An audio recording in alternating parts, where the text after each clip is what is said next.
Now it's time for hot topics. We got a hot one here. As you all know, recently, Dr. Professor Claudine Gay was fired or resigned. We know it was a forced resignation as president of Harvard University. So, what we need to do is look into that a little closer and examine it, because there is the feeling out here in the Black America that she did not resign because of plagiarism, but because she was Black. And so to lead this discussion, I'm going to turn it over to our PhD here, Dr. Shadwell. This whole situation with Dr. Gay is a highly emotional and sensitive topic, in that we see a woman who worked her way up through the ranks at Harvard to excel to that position. People think that a college president or a university president, they're responsible for research. Their responsibility is for raising funds to maintain that college, that campus, that institution. Harvard has an endowment of $51 billion. I doubt that any drop of donations from millionaires is going to hurt the campus at all, because the campus could probably live off just the interest alone from here on out. So money to me was not the issue. Yes, there were alleged allegations to where some of it that she did own up to of plagiarism. But as a university professor who works with doctoral students, I can tell you from my own experience that this plagiarism issue is in some cases can be a moot point, in that people do make mistakes. Students may say, well, college students get expelled from school right away, and that's not the case. It's kind of like a fix it and let's move on. So she did fix, some of the work that she was supposed to have been accused of plagiarizing. And then there was more and more allegations of more plagiarism. So we have tools out there now, such as Turnitin, Safe Assign, and then the cherry on the cake, reciteworks.com, to where there is AI technology built into all those systems. And a sleight of the hand can quote unquote cause plagiarism, if you will. But there's two types of plagiarism, intentional and unintentional. And So what'd she do? I feel that, I haven't pulled down her dissertations or paper or other publications, so I can't tell you. But what I do know is that there has been an assault on higher education over the last couple of years. We've seen what has happened down in Florida, where DeSantis hijacked an entire university system, had people fired, and then put in his own folks, put in their own curriculum. And I'm not so certain that that what we're seeing with Dr. Gay and other universities that are under attack for plagiarism, to where these white wingers or these ultra conservatives, these oligarchs, are wanting to redefine what is being discussed in the classrooms and on the campuses of many of these institutions. And interesting enough, Dr. Gay, she resigned. She was put back in the classroom as a tenured professor. But I was reading that at Stanford University, the former president there was resigned because of allegations of plagiarism, but he was put back in the classroom as a tenured professor in biology. And so the question now becomes, who do these right-wingers, who do these oligarchs really want to be the head of these institutions? Well, then, okay, you made the comparison of the president at Stanford. Stanford. Mm-hmm. He was removed for plagiarism. Mm-hmm. So now gay is removed for plagiarism. So then maybe it's not a black issue. Well, what's happening now, like again, I think that there is some blackness. There's some blackish issues involved, but there's also wanting to control what's going on these higher education campuses. Again, you've seen what DeSantis did at a new college down in Florida. Just completely wiped out that university system and then reconform it to what they want to be as their symbolic of higher education. Well, let's get back to gay, if you don't mind. Okay. Did she do something wrong? Caleb, let me get you in here. You've been yeah, we do. You've been you've been getting around the issue and off camera you went after me. You almost picked up a club and tried to hit me with it because I love her to death. Yeah. She's being very, very polite and very, very analytical about the situation. Now, off camera, Professor Williams challenged me to just say what I needed to say and just come out and say it. So I'm going to come out and say it. She was fired because she was black. Thank you for joining us on Hot Topics today, folks. That'll be this will be the shortest Hot Topics we've had. We're going to get to the point. Well, no. You don't have the final word. This is not a Trump dictatorship. I can challenge. I can still challenge you. Okay, I can challenge you. I welcome that. So this is the deal. So I'm a little upset. I'm very emotional about this topic, and so to me it boils down to us not being able to protect that sister. The fact that we weren't able to protect her, it bothers me to my core. It's about the lack of black power, which stems from the lack of black economic power in this country. And we don't have it. And they're going to do everything they can to make sure we never get it. And so it bothers me that we were not able to exert enough power to protect that sister. And by extension, to protect all black women who are the most unprotected demographic in this country. How about men? How about black men? You leaving them Black out? women are the most unprotected demographic. So now you're doing a division here. I'm not doing a division, but there is an element of just like the color purple. that we You're suffer from. doing a division.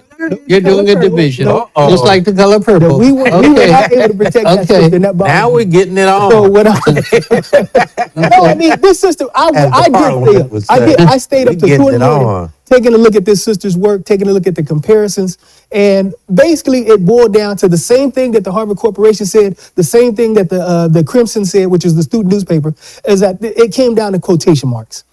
This sister did, in fact, she did attribute the other works that she cited in her own work. So she did say, according to such and such, such and such, such and such, and then at the end on her works cited page, she listed who she cited. She listed them as a reference. Amen. So the sister did do the cites.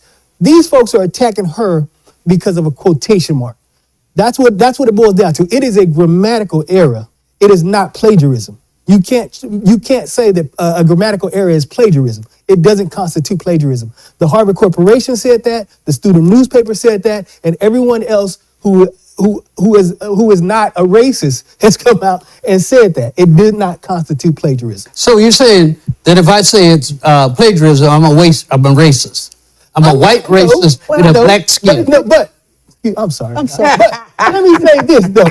What I've learned though is, and this is not about you, because I love you and I respect you immensely. But what I have learned is that you don't have to be white to be a white supremacist. Okay. And so they went. What they did was the sister. They went and grabbed that sister. Dr. Carol And Swain. two others came out. You can go grab one from the woodpile anytime you want to. Okay. And they're gonna come out and they're gonna be against their own folks. Come on. You see what I'm saying? That's my issue right there. Is that we have people amongst us who are bigger. What's the character in Django? Yeah. The one that Samuel Jackson played. Yeah. You have those folks amongst us who are comfortable within this system of white supremacy, this system of white male patriarchy. And they love this system and they thrive within it and they're comfortable within it. So you don't have to be a white supremacist to practice white supremacy. Come on. The other problem is this, is that I hope my sisters dispel this myth that there's any kind of intersectionality between black women and white women, because they showed the sisters that when they didn't want to get involved in the suffragist movement, because they didn't want the sisters to get involved because they didn't want to equate white women issues with black issues. And they showed them that again when they voted against Clinton, against Hillary on behalf of Trump, because they're comfortable and they thrive within this white male patriarchy. So they time and time showed the sisters that it's not about sisterhood, it's not about womanhood. They're comfortable in it. They voted for their sons, they voted for their husbands, they voted for their fathers because it's a system that they benefit from, that they want to maintain. And not one of them came out in support of Dr. Gay. And something else we have to keep in mind is that diversity, equity, and inclusion programs, although they're being eliminated, white women have been the primary benefactors to those entire systems. And it's going to be very, very interesting that the current president of MIT has made a statement to where she's going to try to maintain DEI as much as she can, basically, on the campus. Now, going back to MIT, so they got rid of, according to Stefanik, Congresswoman Stefanik, so she got rid of University of Pennsylvania president. And she said, one down, two to go. And now she's, quote unquote, gotten rid of Gay. But Ken Ackman, who was the person who was spearheading this attack on Gay, okay, and his buddy down in Florida, Christopher Rufo, there he is. they have a well-organized plan to attack faculty and their scholarship. That's correct. And so what they're doing is they have the money to where now, because Ken Ackman's wife had to own up that she was accused of plagiarism, and she just says, yeah, I did plagiarize, okay? And I don't know whether she went to whether she went to MIT, maybe. But anyway, because of that attack on Ackman's wife, who was after Gay, now they're going after every faculty member at MIT. Well, let me ask you this. Can I say this too? Yeah, go ahead. So wait a minute. So this thing about plagiarism is not going to go away anymore, because now these folks are trying to, they've been trying to figure out how to control higher education, and they're going to use the tools. Right. So this Ackman came out and wrote a letter to Gay 2 months before that congressional hearing. And in that letter, he says, you don't protect certain groups of students. You don't protect Asian students. You don't protect non-LGBT white students and other groups of students that you don't protect. So he had already had an axe to grind against Gay. Stefanik had an axe to grind against Harvard because after she became a hardcore right-wing Trumper, they removed her from an advisory board. So she already had an axe to grind. And so after she got Gay into that meeting, and it was an ambush from the start. Everybody can tell you that. So after they got Gay into that meeting and they saw an opening, because Gay and the other three presidents gave an overly lawyerly response. They gave the response that the board wanted them to give, that their boards wanted them to give, that the universities wanted them to give, that the lawyers had coached them to give. And they gave a correct response, because certain things you have to protect free speech on universities. If you don't protect free speech on universities, there's no reason to go there. Right. There's no reason to have a university. And these were Harvard lawyers. And these and they were sitting right behind her. Her replacement, the temporary president, was sitting right behind her, nodding his head on everything she was saying. It's on film. She gave the corporate line, and that's why they protected her. So my thing is this, and I just want to make this quick point. If you are against diversity, equity, and inclusion, you're a racist. That means you don't want black faces in certain spaces. Yeah. You might as well put on your Bull Connor mask, because that's what you are. It's the same Why situation. you keep looking at me? I'm not talking about you. Again, I said I'm not talking to you. I'm talking to them folk. And so that's my problem, man. I'm no racist. My problem with us, though, is with us as a people. Not supporting each other. And not supporting each other, not building up our own economic base. It's shameful that we were not able to protect This sister is Did the shameful to the Congressional Black That Caucus. I was going to bring it up. Did the caucus come out and say They anything? said nothing. Kamala Harris said nothing. None of those folks in positions of power said nothing because they are NAACP. all bought and sold. They're useless. The only person who came out was Sharpton. He The said only something. one. He's up there right now with his coalition In front of Ekman's house. protesting Ackman's offices. The Well, let me only one. let me say something real quick to correct something. I don't want, and I've learned this for myself just recently. The black community does have the money to support. Okay, if we were a country, I think they said we'd be maybe Trillion. yeah, you know. Whatever it is, So- 2-something trillion. Right? okay, so we got money. No, The question is, no. No. Because Monday morning, every white person can walk into their office and say every black person is fired. That's true. And your 2 trillion is gone. That's not economic power if it comes from somebody else. They control your economic destiny. So that right there, that's a myth that we have economic power, because it's not. And there's nothing we can do about it because DEI is gone. Those corporations don't have to hire us. They got rid of DEI. You know, And on top of that, Mitch McConnell has spent his entire career packing the courts. So you can't run to the courts and say, look at us, they did us wrong, they fired us for no cause. Because what's the Fifth Circuit gonna say to you? What's the Supreme Court's gonna say to you? Because they've already packed the courts in addition to getting rid of DI. They've set this thing up for decades. Amen. And now we sit here surprised. Why are you surprised that white supremacists are white supremacing? You understand what You know I'm what? saying? I'm glad we asked you. out of courtesy, let our guests get in here. Well, what you thinking on this, I- TC? the charges against the young lady did not warrant, because she had a good track record of raising lots of money for that university. And so I don't believe that she was treated fairly. And I agree with the brother there. They got rid of her basically because she was African American. Well, Ackman did say that she was a DEI hire. And so when we start hearing these dog whistles, DEI hire, Yeah, that means black. yeah. It just means black.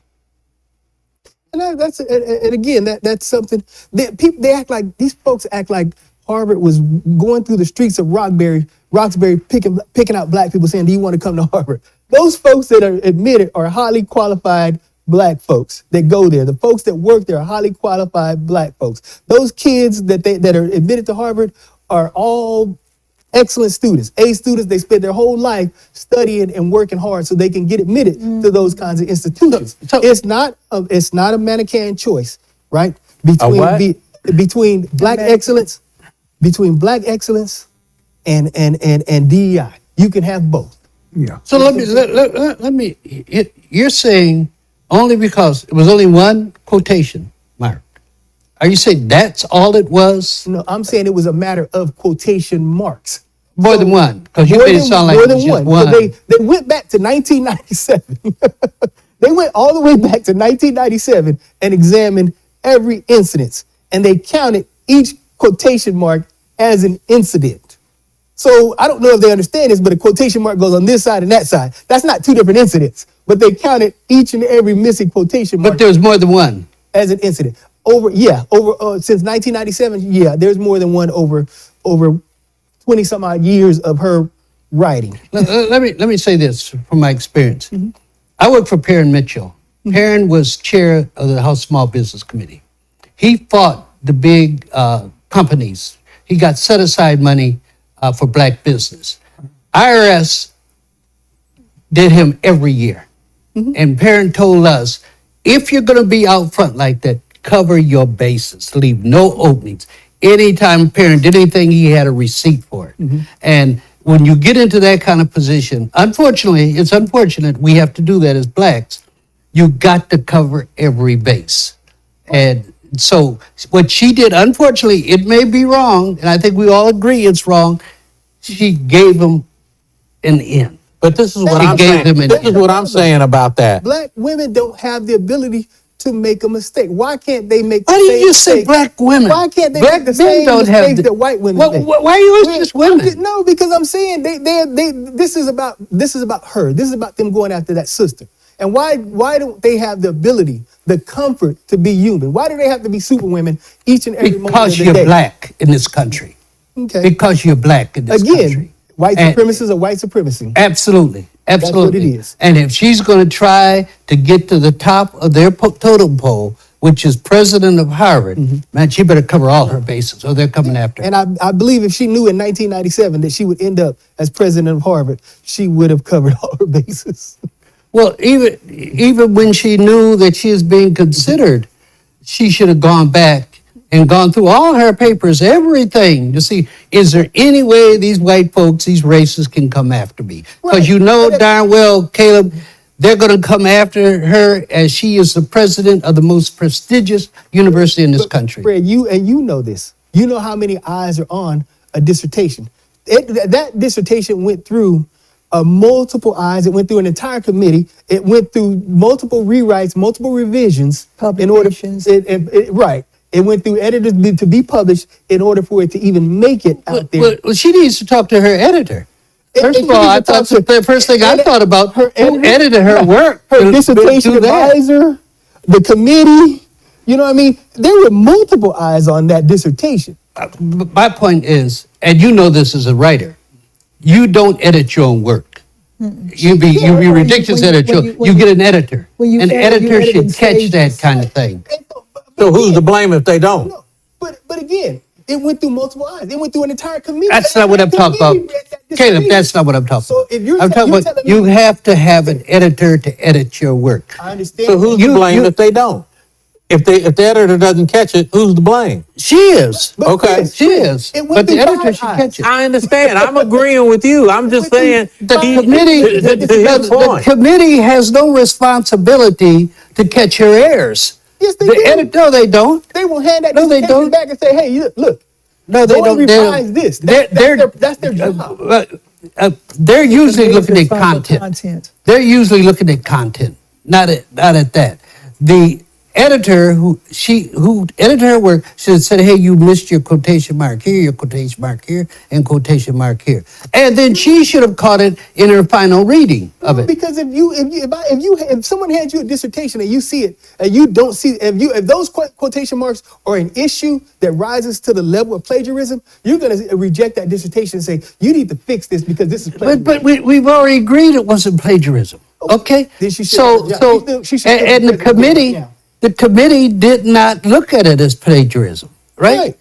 They found little flaws Right. as a reason to do it, and that's what they can do to us. Mr. Calvert, Well, isn't that they had a file. Here's Got a what they couple more did. minutes. They had a dirty file on her. And what they probably did, some of the things that did not come out to the public, is they probably used those things against her because that's how the system works. And so they do that all the time. We call that keeping a dirty file on you. So basically, they probably had a dirty secret file on her and they use it. But I agree with what you said that they shouldn't have terminated right? based on what she did. Yeah, I Well, think you know, all we agree. could go on and on and on Yeah. and on this one, but my final words is this: as a black woman, as a black scholar, is that I saw this as an attack on black women and black excellence. Well, And, let me say that the attack is not only on black women; it's on black men too. okay, And black I don't like this dividing us. We need to be one unit. It's an attack on black women is the same as an attack Okay. on black men and black excellence. and black excellence. So I Well- think that about wraps up our hot topics. But before we close, Mr. Calvert, you want to have a final word before we close out? I just want to say on this day of the insurrection that democracy is what we got to continue to fight for. We're having a big voter registration drive on at the Martin Luther King March, and we'll be having a deputizing meeting on January the 9th at 5 o'clock at the Carver Library, and we ask people to come out. Remember, your vote is your power, your vote counts, and we just need to make sure on this January 6th, a historical day in the United States, that we your vote is your weapon. And that's my final thought for today. Thank you, Mr. Cover, for joining us. And we will be back again. In our next show, we'll be concentrating on Dr. Martin Luther King Jr. and his holiday celebration. In the meantime, this is Contemporary Black Voices telling our story, our way.